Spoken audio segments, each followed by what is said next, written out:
Hello and welcome to this episode of Death and Taxes and Everything in Between, a private wealth podcast from Burgess Salmon. Season 5 sees us back on the airwaves at a time of significant change in UK tax policy. And throughout this period of considerable UK tax reform, we will bring you our thoughts on the major issues affecting private clients in the new regime. Listeners will be aware that the UK government is proposing material changes to the inheritance tax regime with effect from 6 April 2026, in particular the rules relating to business relief.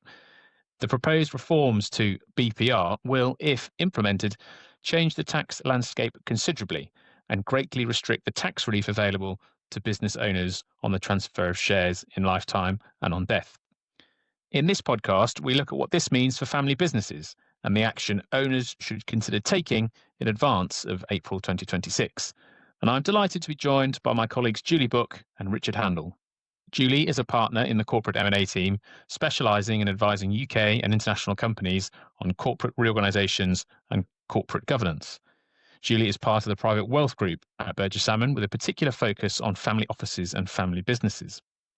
Richard is a partner in the family law and divorce team. He is a highly experienced advisor to high net worth individuals and families following a divorce or relationship breakdown.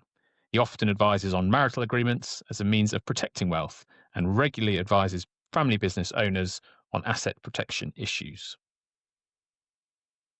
Well, Julie and Richard, welcome back to Death and Taxes. And you come to us at a time of significant tax change for family businesses, which is clearly driving a lot of work for all three of us in our different ways. I suppose at the outset, it's important to just outline for listeners just how significant these changes are to the inheritance tax regime, which are due to come in from next April 2026. Julie, I mean, it's often the case that family business owners have a shared vision for their business. Is this something that you see day to day? Yeah, definitely. Thank you, Guy. Yeah, it's something they're really thinking about. I suppose their starting point is often they've built up the business and they're looking to pass it on to the next generation. So that's probably now not looking quite so simple. So you're probably getting a lot of inquiries now from family business owners, aren't you, about, well, what do they need to think about with the impending changes from next April? Yeah, absolutely. I mean, I think there's been an assumption amongst business owners that from an inheritance tax perspective, that their shares in a trading business would qualify in full for BPR if the conditions were met, and that would be without any limit, which, under the existing rules would mean if you do meet the conditions for the tax, then, no inheritance tax should be payable if you transfer shares to the next generation, whether that's in lifetime or death. And that's been important for family businesses, to help them to plan the succession to the business and secure continuity of ownership across, in some cases, many generations. So, yeah, these BPR changes will, if they come through as we expect, change that tax position considerably and ultimately restrict the tax relief available to business owners on transfers of those shares. Important to say at the outset, it's obviously not just restricted to companies and shareholders, and the same considerations will impact relevant family partnerships and partners. But I suppose for the purpose of this pod, we're really looking at what these rules mean for business owners and what action they should consider taking ahead of next April, 6th April 2026. I'm conscious, Guy, that we talked about this back in October in series 4, I think it was episode 5, when we'd had the autumn budget 2024, about what it meant for business owners and entrepreneurs. Obviously, it's moved on a bit since then. I think we're finding for entrepreneurs that, yes, this is a consideration for them, but they're less motivated by tax. They're not perhaps viewing their business as one that they were going to pass on to their children. So they were seeing entrepreneurs looking at this. I think we are finding it really is family business owners, isn't it, who are really needing to grasp this now. Yeah, absolutely. I mean, for some entrepreneurs, if they are coming up to an exit event and want to consider some estate planning using trusts and possibly transferring shares into trust before April 26, that's something for them to explore. And in other cases where entrepreneurs may hold shares and have more complicated family dynamics and want to make sure that possibly children from previous marriages can benefit from their shares if they were to die, how they can go about doing that under these new rules, acknowledging there is a £1 million allowance that's going to be coming in. And they might have to use the spouse exemption, for example, if, in some way, possibly either benefiting a second spouse, for example. But yeah, what we're really talking about here is business owners. Absolutely, listeners should go back to last November 2024 and listen to that pod. Certainly, what's changed in the interim is we've had draft legislation which hasn't really changed much of what's being proposed. There's a bit more detail there that's still to be confirmed. But after some considerable lobbying from the farming community in particular and business owners, there hasn't really been any change to those proposals. Our comments from season 4 still apply. But I think it would be helpful to get your view on the wider sort of holistic view of how these changes could impact family businesses. And in particular, you and I have talked many times about the idea of the 3-circle model for family businesses, which hopefully some listeners will have come across before, which is very relevant to family businesses and how advisors think of all of the different parts that go towards a family business. So Julie, do you want to explain what at least you understand by the 3-circle model, and we'll go through each of the constituent parts with your help and with Richard's help? Yeah, sure. So in terms of what the three components are, you really have the owners, then you have the family, and then you have the business. And what you're trying to do is sort of make a Venn diagram of the three and how they all interlink in the middle, which sounds pretty simple, but it is that classic of every family being different, and you need to bring in sort of commercial and personal factors in consideration to those, as well as frankly the fact that everyone's a human in a family and have to sort of get on and live day to day with each other. So you're trying to pull all those together when you've got different motivations, different personalities, and obviously a changing landscape. And Richard, as a family lawyer, I suppose you'd agree with that. Often the family dynamics can impact a business. So important to consider the human aspects to this type of planning as well. Yeah, absolutely. Certainly, you've got to take in the human element and the family dynamics. That's going to be crucial in working out how everything interlinks. Okay, great. Well, I think for the purposes of today's podcast, we are going to look at the 3 circles, and we will start firstly with the ownership, and that's principally because these tax changes are relevant to owners, and so we've got a change in that circle of the model, which undoubtedly will impact both the family and the business as well. So if we look at the ownership first off, really clearly we're looking at different types of structures that are involved, who has shares, whether those are owned personally by individuals, whether those are held in trust, and indeed how the family benefits from the financial aspects of the business and in what form.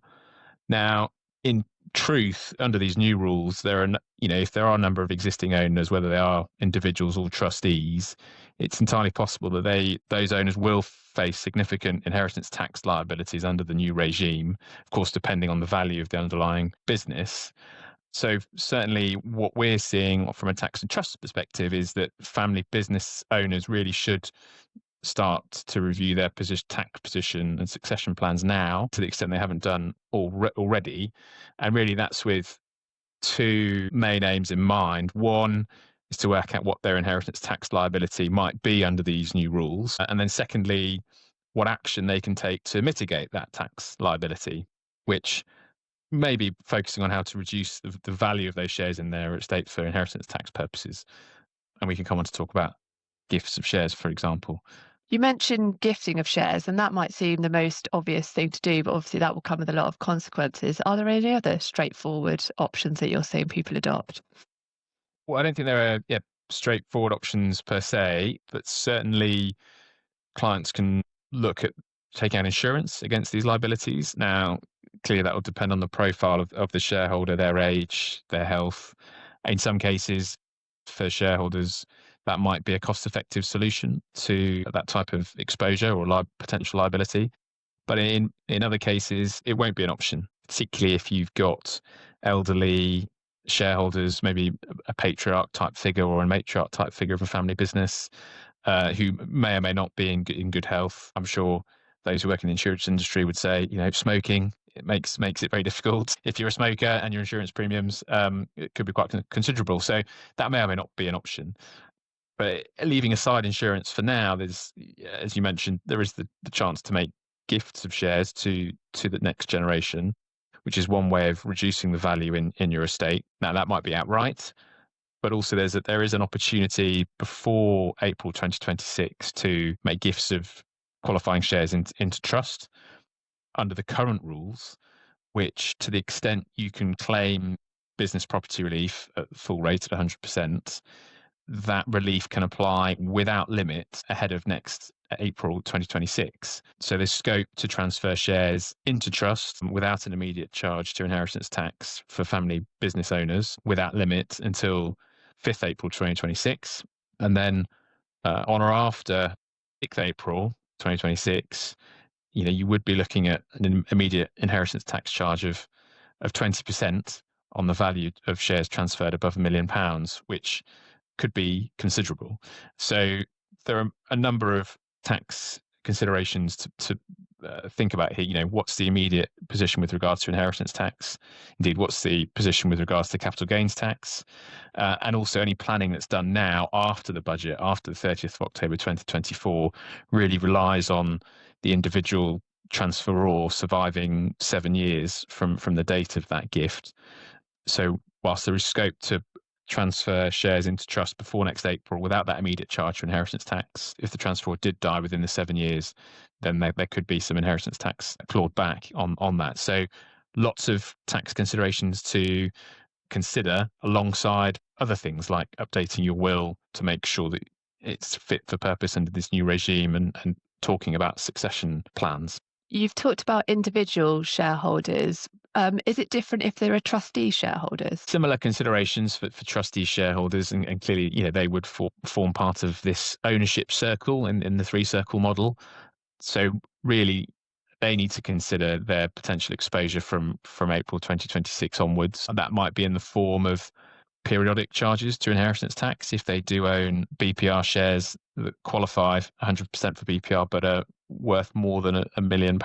It also depends on exactly when the trust in question was created and what the particular allowance is. So you can expect more consideration of tax liabilities where previously there weren't any. And in some cases, some trustees may decide that they can't possibly afford that tax liability, or for reasons of simplicity and possibly reducing the level of compliance or the burden of reporting, they may wish to wind up those trusts if necessary. A lot of considerations for that type of owner. There is a separate podcast coming out as part of season 5 about the considerations for trusts and trustees in respect of these tax changes. So listeners should look out for that. Ultimately, it all goes to the question of who holds the shares at the moment, how do you need to structure that most efficiently going forward, and how does that reflect the needs of all the different family members. And that probably brings us quite neatly on, doesn't it, to the second circle and the family, particularly if we're talking about gifting shares down into that generation, where you're probably then actually widening or potentially widening the pool of shareholders to a broader sort of section of the family and all the personal and emotional factors that come into that. Yeah, absolutely. I think, Richard, it'd be interesting to get your thoughts on this, but I think communication amongst the family for this type of tax event is key. Yes, it's a tax consideration, but there's a wider impact on the family, and particularly how the family benefits from the business.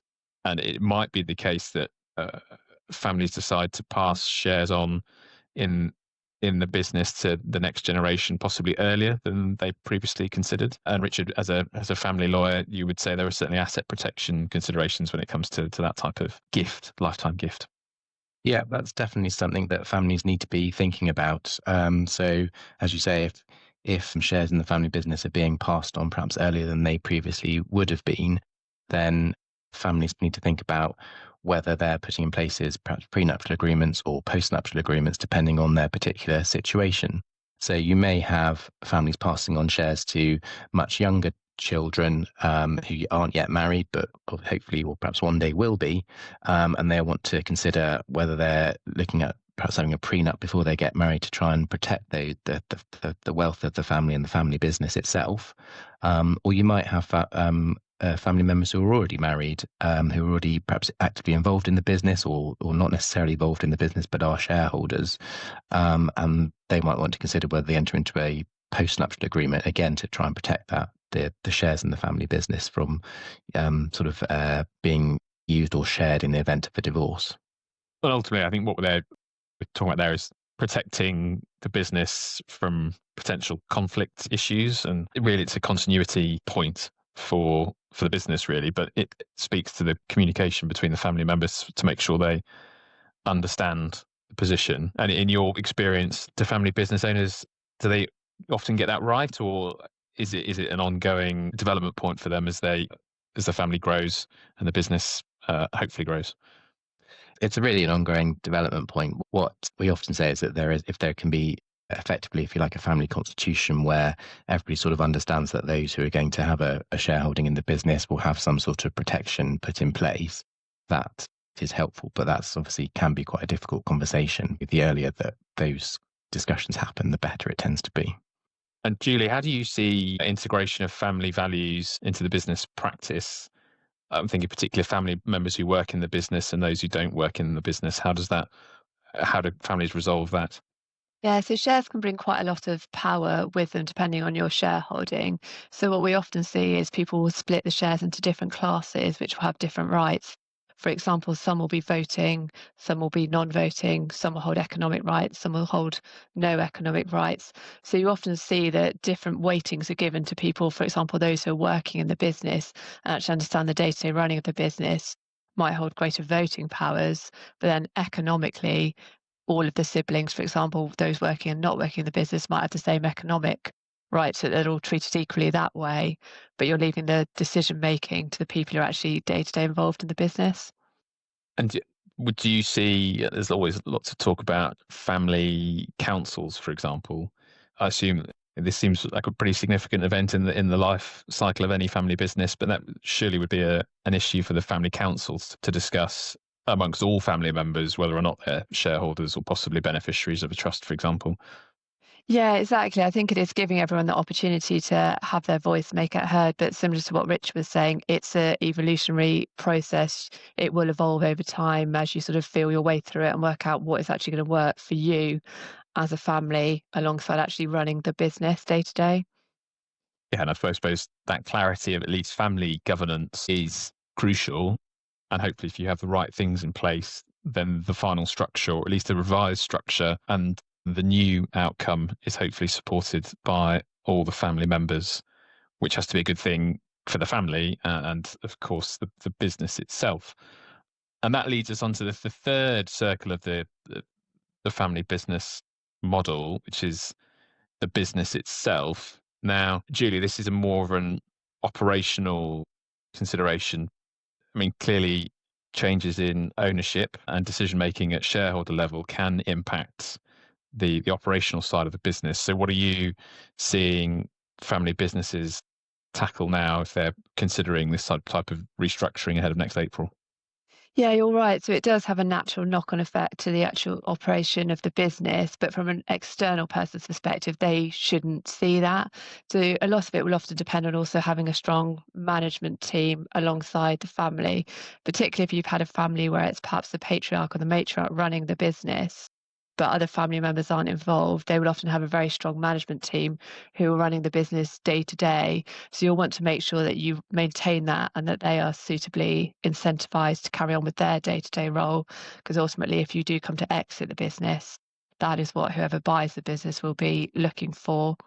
And then alongside that, it's really looking at, well, what state is your business in? Is it in a state that can be sold or passed on to the next generation well, or other bits of the business that you need to really focus on to improve it? And presumably, the directors of the business, whether or not their family members, would want to understand the impact of these rules in terms of future liquidity requirements of shareholders. In many cases, family businesses may not be in the habit of declaring regular dividends. Some will, of course, but some won't. But if in future there are new tax liabilities that are coming down the line that need to be funded in some way, presumably the directors would like to know about that, just in case there's a call on them to provide funds, whether that's to the executors of a deceased shareholder or otherwise, and plan accordingly. Yeah, definitely. Any well-advised business, they'll always be looking at their cash flow and what commitments they have. So if they are expected to suddenly be making regular payments, dividends that previously or historically they haven't done, they will need to factor that into their business planning. It might change the strategy for their growth, for example, going forward, if they need to be a bit more conservative and maintain that cash to fund their requirements. And in line with that, there is obviously a commercial viability to all of this. And one would hope that it doesn't impact family businesses negatively, but then again, it might. And indeed, it might lead to discussions about whether the next generation want to be involved in the family business. And so you might find some next generation future possible owners don't want to be involved. And so therefore considerations of selling the business might become more relevant. Is that something you're expecting or indeed seeing at the moment? Family businesses exploring potential exits or other sales? Yeah, definitely. I think family businesses are always looking at what their options are, whether that is a sale to a trade bidder, private equity, or increasingly we're seeing sales to employees. So actually selling to an employee ownership trust, similar to what's happened with the sale of the entertainer business earlier that week. So that seems to be an increasingly popular option for businesses where they've got a good pool of employees that they actually want to reward by passing on the business to them rather than selling to a third party, for example. And I suppose that would be another major event in the life cycle of the business if they did decide to sell. But that would be another reason to get in touch with professional advisors and think about what the options are. Probably off the back of thinking about these tax changes, if the conclusion is that the business, the family doesn't want to be involved anymore, which would of course be an unfortunate conclusion, but could be the pragmatic one. Presumably, from a corporate M&A perspective, it's good to get in touch early with advisors about potential exits. Yeah, definitely. I think it is taking that holistic view and looking at, okay, we want to pass on the shares to our next generation now, but longer term, how does that play out? Which brings in the sort of the corporate angle. And then also, Richard, probably back to you in terms of asset protection and looking at what your future could look like and how that impacts what you're putting in place with family members now. Yeah, absolutely. If there's going to be a sale and then significant wealth passing to the current owners and then they're passing that down, then that's one of the things you want to be looking at. Again, as I always say, prenups and postnups. So just consider what protection you might want to put in place in case the worst happens.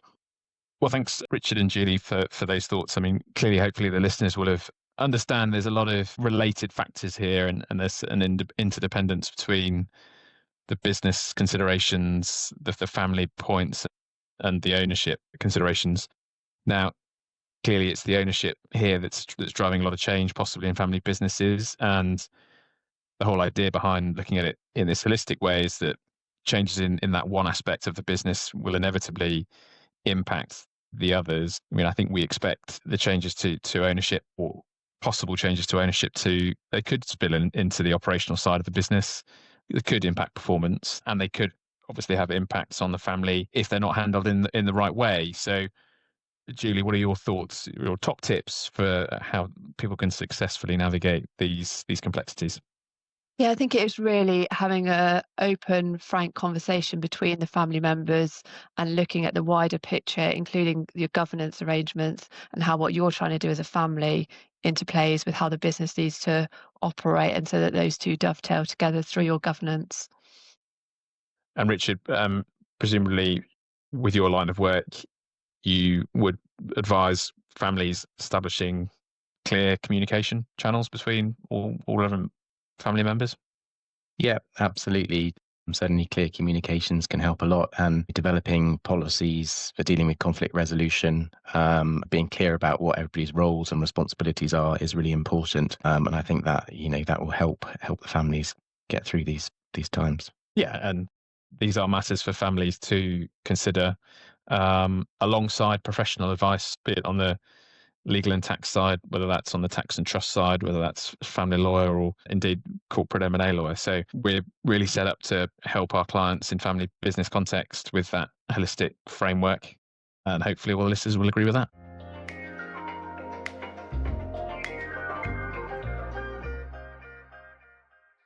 Thanks again for listening to this episode of Death and Taxes and Everything in Between, the Private Wealth podcast from Burgess Salmon. You can listen to our previous episodes and get in touch with the team at burgess-salmon.com or on our LinkedIn page. Keep an eye out for new episodes coming in 2025, focusing on individuals, landowners, business owners, and trustees. Our specialist team will bring you our views on the new rules and their practical implications for clients. So don't forget to subscribe, and thanks again for listening.